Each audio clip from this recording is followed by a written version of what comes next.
Ladies and gentlemen, welcome to BSV TV. I'm your host Satoshi, and on this show we'll be defending the one and only, truly genuine Bitcoin. The Bitcoin that Satoshi Nakamoto designed in his white paper as a peer-to-peer electronic cash system for the world. Let's get the disclaimers out of the way. So all the statements that you hear on this show are opinion and must only ever be taken as opinion. They are never to be taken as any form of advice, family, financial, sexual or otherwise. And on that note, let's sit back, relax, have some fun and enjoy the show. Get paid for your content in Bitcoin and set your own fee on Streamanity.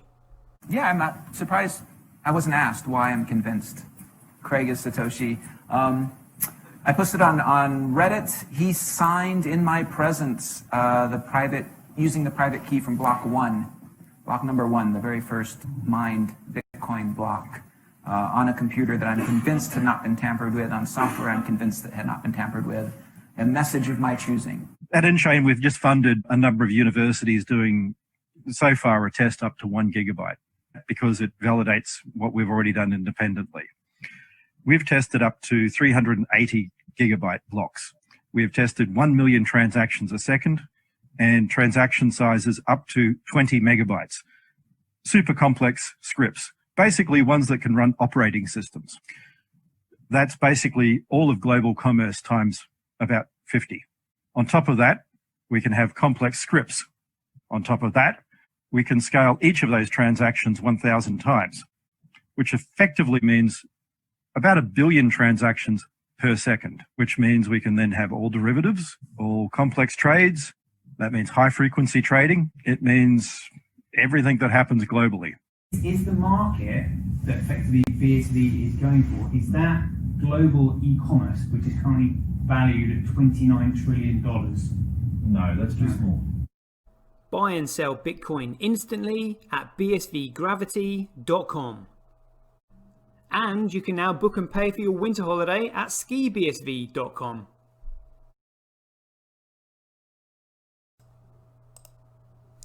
Good afternoon, everybody. It looks like we are live at 5. Let me just check to see if I am on Twitch TV. Yep, going live. Waiting for that to come up. It looks like we are there. All right, live at 5 once again. What a day it's been. Do I need to remind everybody that it's Friday the 13th?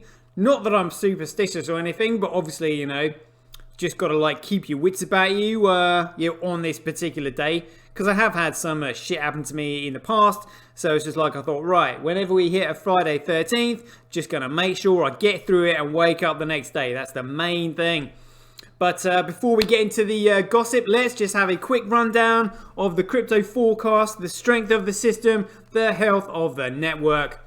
Transactions. Okay, I mean, do I need to feel a little bit disappointed that Bitcoin's only got 50% of the transactions? I think they're banking transactions, personally, that's why.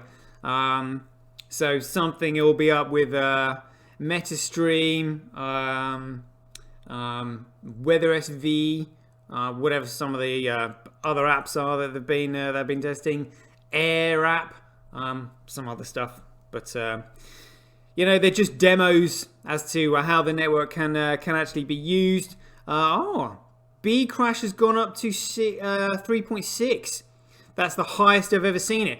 So I'm guessing that maybe they've increased their transactions slightly because the increase hasn't. Well, actually, no. I suppose it's gone up between both of them. I mean, transactions is normally about 30% on CoreCoin. Now it's up to 46.5, and it's gone from 2% up to 3.6.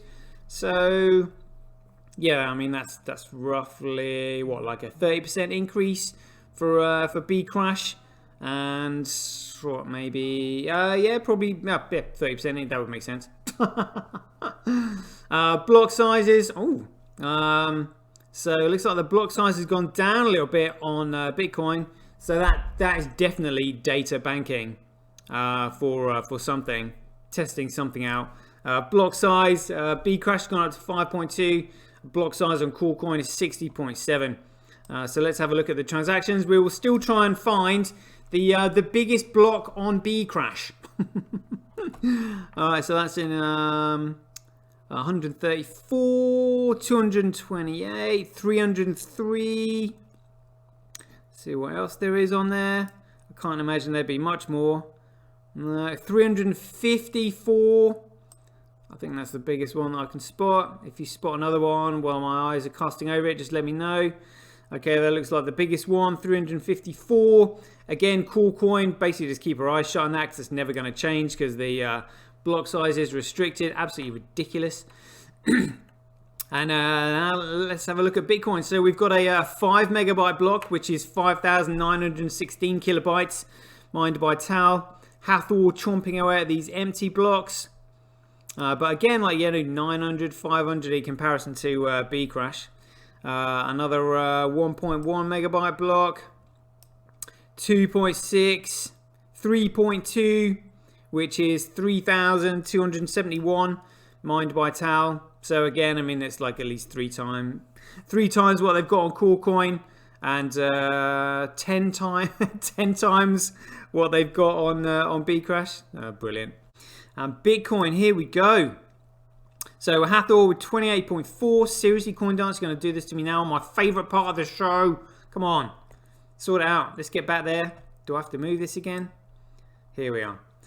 Yeah, Hathor 28.4, Tal 20.14.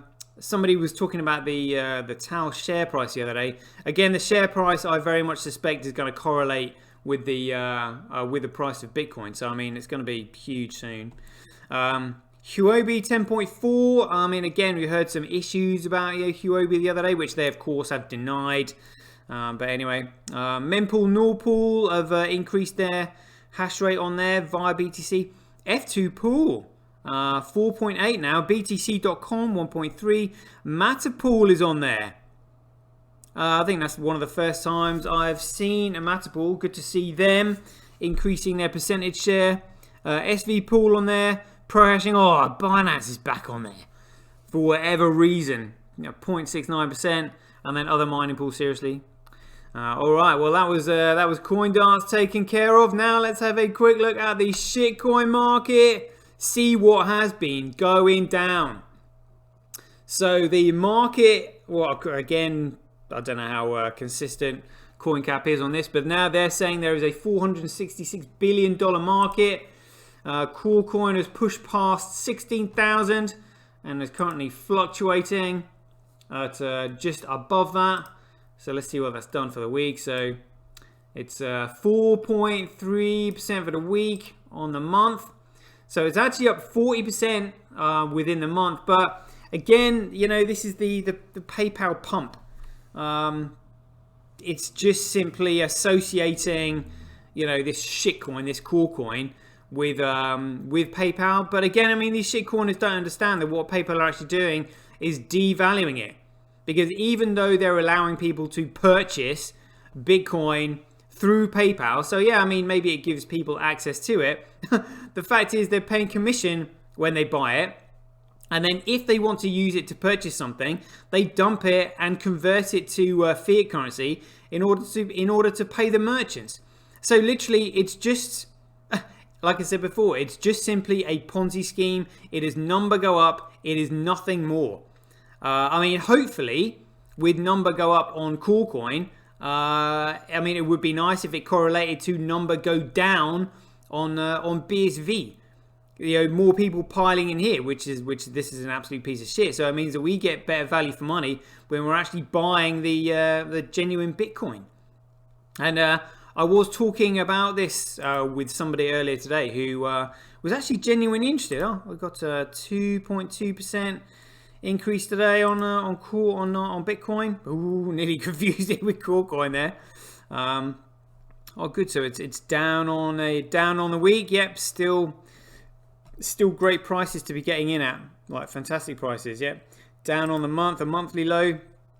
Down on a 3-month low. Ooh, looking juicy. Yet down on 6 months, and it's just 24% on the year. But yeah, again, price is completely irrelevant. Literally completely irrelevant. Interesting to see what Ethereum's doing, because everyone's harping on about this you know, 2.0, but then there's been issues with the upgrades because there was an issue that they thought they would just simply ride out and not bother fixing, and then they fixed it afterwards because the chain initially split. But it's going to proof of stake. Like, literally, I cannot believe that some of these shitcoin supporters or followers, even journalists, for example, follow this and they haven't figured it out. So, for example, I saw on my profile, because the crypto influencer I just wanted to touch on. So I said, this guy, crypto influencer, still doesn't understand money to figure out shitcoins for himself. So this guy, Michael from Box Mining, he goes, shill me hard on your favorite coin and why. Like, he doesn't know. Like, he's literally fishing around saying, oh, tell me what's really good about your shitcoin. I mean, he should know what is shit about a shitcoin when you have been in the space for this long. Like, literally, the reason he can't get to the bottom of all the shit is because he's enjoying swimming in it. Said macroeconomic trends. This is what all these shitcoiners keep talking about. Like, what's his name? Raoul Powell, your Simon Dickinson. You know, literally all of this shit, the macro side of things. You've totally gone over, missed the technical side of things. It's basics of keeping the network neutral. You know, macro this, macro that, it's just Bitcoin. No, it's not. You've got no clue. See, look, actually no one can see a bubble. I mean, literally, let's say we're explaining Bitcoin, like everyone, what we can see, blatantly obvious, that BTC is centralized and is not going to work. So previously, I remember when sort of like core coin or Bitcoin as it was back then was kind of like taking off and it hit, you know, $5,000 per coin. McDonald's started trialing it, you know, and I think there was Starbucks was trialing it and a few others, you know, and very, very quickly they realized that it wasn't going to work. Stripe had to cancel their services because it didn't work. Now the price is going up. There is no one coming in to trial it or to test it. So it's literally, the price is absolute bollocks. It doesn't work. And they're trying to spin the yarn to all these douchebags that it's not meant to work. Well, if it's not meant to work, why are you buying it then? Oh, store of value. Oh, please, like, give me a break. I mean, listen to that. So now he's criticized, like, just because you don't have a good haircut and you don't wear shoes, he's saying, right, well, because of those basic things, you can't possibly know any more than Alan Greenspan or Hank Paulson. You know, this is what these shitcoiners do. They're using other completely unrelated markers to make their decisions. Like, for example, about Craig. Oh, I don't like him. Oh, so does that mean the technology doesn't work then? So does that mean he's not right? So does that mean that this shitcoin that you're invested in that you know doesn't work, you think is going to work one day? Because there's all this investment behind it? What if the investment came from nefarious sources? Have you ever thought about that? No. Oh, didn't think so. Like, this is the kind of shit that we're dealing with at this very moment in time. Yeah, Dr. Mike Burry, yes he does. That's cute. That was actually quite a funny face that he pulled there. Let's see if we can find some other clips. Like, I like the bit where he's we're like literally sweating buckets because the indicators, the markers, you know, the whatever it is, the collateralized debt obligations aren't being marked down because he thinks, yeah, they think it's fraudulent, which it is, because the banks were trying to offload their positions to their own customers so that they weren't holding them. I mean, absolutely unbelievable. Well, just not unbelievable, to be honest with you. Shocked, not shocked, as I say many times. See, look, they're laughing at him. You know, and he did what nobody else bothered to do, which was, as described, looked under the bonnet, see the workings of the engine. That is what we've done, or certainly what I've done. It's like, oh right, now we know how the engine works fundamentally. It needs to be private, not anonymous. The protocol needs to be locked, so it's permissionless. Scale needs to be infinite. there needs to be competition in the system. The supply needs to be fixed. And BSV is the only one, like literally the only one that ticks all of those boxes. And when I've just explained it there, I mean, it's kind of obvious when I say it, but you have to use your initiative and creativity in order to figure it out, because it's not kind of obvious in the white paper, because the white paper is full of technicals. You know, it's kind of like, yeah, technical, speed, cost, and scale. Right, now I know, cut it down into those 3 things. But these are the fundamentals, and no one knows this. They're just like, look, you know, oh, that's never happened in the past. But you know what's going to happen this time? Everybody's saying, well, you know, Bitcoin went up to, you know, $200 and crashed down to $30. Then it went up to $1,000 and crashed down to $300. You know, then it went up to like $20,000 and it crashed down to $3,000. They're going to be expecting this again. Like, this is absolutely hilarious. So everybody's going to be going on about, you know, the price crashing. And, well, we just expected this in Bitcoin. You've got to hodl through it. Like, not this time. Not this time. This time there is a massive gaping hole in the boat. It is going down. And it is not coming back up. Never.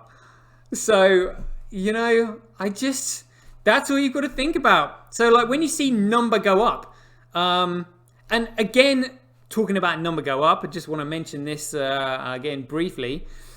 Number go up is just simply a shortage of supply versus the demand coming in. So again, if we look at this, like the trade volume is roughly 2% of the of Coolcoin's price. So only 2% is being traded. And I was trying to guesstimate the other day, and I said I think miners have probably got, you know, over 50%.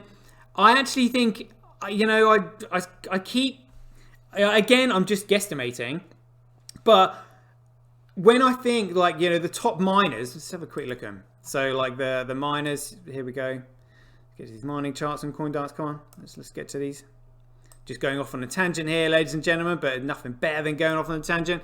So these big miners, the F2 Pool, Poolin, BTC.com, and Pool Binance. I mean, even if they just simply had 10% of the supply between them, 10, 20, 30, 40, 50, 60, 70, I personally think they've got more. Let's say you jack that up to 15, 30, 45, 60, 75, 90, you know, I mean, these miners have got a huge amount. And like I said, the reason they have to have a huge amount is because they are expected to compete with the largest corporations in the world. And as we saw the other day, Google's got, you know, an annual revenue of like $162 billion. You know, these companies have to compete with that. So I think they are holding a huge amount of the supply. I honestly think it's between 50 and 90% of the Bitcoins held by these miners. You know, which is why you've only got 2% being traded. And obviously there's a small amount in there being sold by the miners to cover their costs. So that means we've got to account for 98%. You know, so who's got that 98%? I certainly don't think that you would have ordinary, everyday, you know, members of the public, you know, holding like 10% of the supply. There's just no way. There's no way. So when we're watching the price go up, the reason the price is shooting up is because you've got all this demand simply chasing 2% of the supply of Bitcoin that is becoming available for sale. So, I mean, this is why the price can go up and can come down really quickly, because it's literally just that 2% that's being chased. You know, if there was more than, you know, 2% suddenly came flooding on the market, the price would absolutely plummet. Like, literally absolutely plummet. And that's just simply the 2% coming on versus the 2% that's being bought. So let's say you've got all these miners clubbing together with, you know, let's take a number in the middle, like 75% of the supply. 75% in comparison to the 2% that everybody's chasing after. The price will absolutely collapse. Absolutely collapse. Like overnight. So whenever I see number go up, I just think, well, actually that just gives the miners more ammunition to absolutely destroy it. Like literally absolutely destroy it. So literally that's all it is. It's the 2% that everybody's chasing. So if the miners reach consensus, which they should do, and understand that core coin isn't going anywhere, I mean 75% is what? What's that? Should be able to figure this out. 21. Yeah, I mean that's like $210 billion of a $300 billion market suddenly being sold. There is no way they are going to compete with that. And then when the price starts going down, let's say the network gets clogged as well, and then you've got Bitcoin, as in BSV, suddenly with the price absolutely motoring, and not only motoring, transactions on chain absolutely rocketing due to the likes of EHR data, GeoSpock, and again, the huge telecommunications company in Japan. What was the other company? Whatever it is. But I mean, and they're the only ones. They're the ones that we know about. Like honestly, I would not touch core coin with a barge pole. Excellent, Connor says great show. Thank you very much. All right, peeps. Hope you enjoyed it, and as ever, be aware, take care, stay safe out there. Joy given. Same time tomorrow. Enjoy your weekend. Catch you later. BuyBSV.live, the best place to buy Bitcoin SV online. Get paid for your content in Bitcoin and watch the full episode on Streamanity for just 20 cents. Go to www.satoshi.tv. See the link in the description below. Bitcoin, one world, one chain.